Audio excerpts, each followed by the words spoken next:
Okay, so welcome back. So in this video, we have here the limit as x approaches 0 plus ng sin x raised to tan x. Okay? So let's try to evaluate the limit. So try to evaluate the limit. So this is sin 0 raised to tan 0. And this will be 0 raised to 0.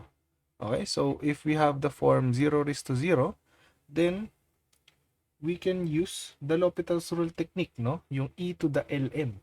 So, transform natin siya. So, limit as x approaches 0 plus magiging e to the ln ng sin x raised to tan x.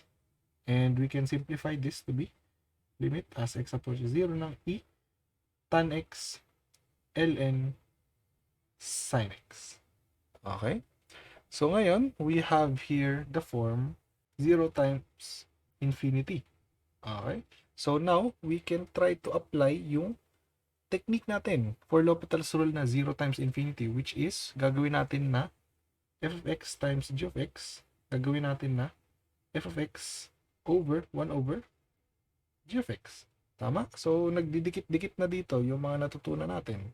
So, yung numerator, okay, gawin natin limit as x approaches 0 plus ng tan x ln sin x, gawin natin na limit as x approaches 0 plus ng ln sin x all over cotangent x.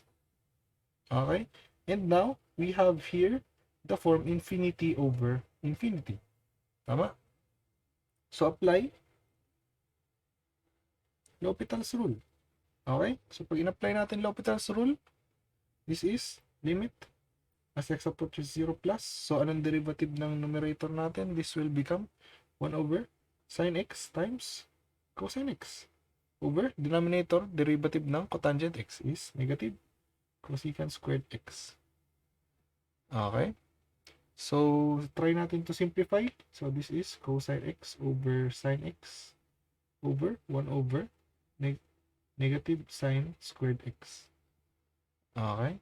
So, simplifying this, magiging limit as x approaches 0 plus ng negative cosine x sin x. Tama? And evaluate the limit. So, evaluating the limit, this is just equal to 0. Tama? So, cosine 0, sin 0. Negative cosine 0, sin 0.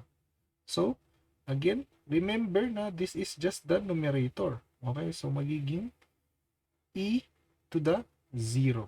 Okay? So, itong part na to is 0. So, magiging just equal to 1. No? So, let's write that. Magiging limit as x approaches 0 ng e to the tan x ln sin x is equal to e to the 0 or just 1. Okay? So, yung limit natin as x approaches 0 plus, okay, 0 plus ng sin x raised to tan x is equal to 1. Okay? So, ito yung technique natin kapag limits ng 0 raised to 0. Okay? So, just remember na nagsasama-sama na yung mga techniques na pinag-aralan natin. No? So, ginamit natin yung e to the fx raised to gx. Then, ginamit din natin yung fx times gx na fx over 1 over gx. Okay? So, see you in the next video.